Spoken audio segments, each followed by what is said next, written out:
howlgalkii haraadiga arxalaawayaasha al-shabaab ciidanka sida gaarka u tababaran ee kumaandooska danab ee xoogga dalka Soomaaliyeed daawadayaal waxay ku guul jiraan howlgal halka aan tagno iyo sida wax u dhacaan ila socod daawade howlgalka ayaa ujeedkiisu ahaa burburin fariisimaha argagixisada al-shabaab ay ku leeyihiin deegaanada kala ah Shaw, Daarusalaam, Cadaydheere, Sangadaale, Kurdaaley, Biyo Kulul iyo deegaano kale.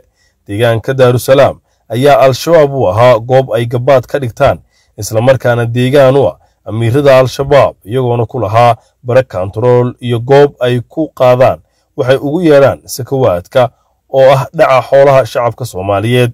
halkani daawadayaal waa afaafka hore ee laga galo deegaanka Shaw ee gobolka Hiiraan. deegaankani waxa uu hoos tagaa degmada Talaqsi ee gobolka Hiiraan. saa aragtaan daawadayaal afaafkan ayaa laga galaa. halkani waa afaafka hore ee marka laga yimaado dhinaca deegaanka Daarusalaam laga galo.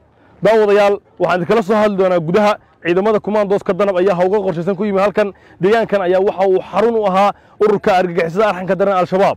halkan waxa bara kantarool isla markaana goobo ay ku dhibaateen dadka shacabka ku leh argagixisada arxanka daran al-shabaab. ciidanka ayaa mid u baaray xaafadaha halkaas ku yaalay ayagoona sii baacsanaya argagixisada al-shabaab waxayna halkaasi lagu burburiyay saldhigyadii ugu waaweynaa ee deegaankaasi ku yaalay. ciidanka kumaandooska danab xoogga dalka Soomaaliyeed ayaa howlgallo qorshaysan ka fuliyay deegaano ka tirsan gobolada Shabeellaha Dhexe iyo Hiiraan.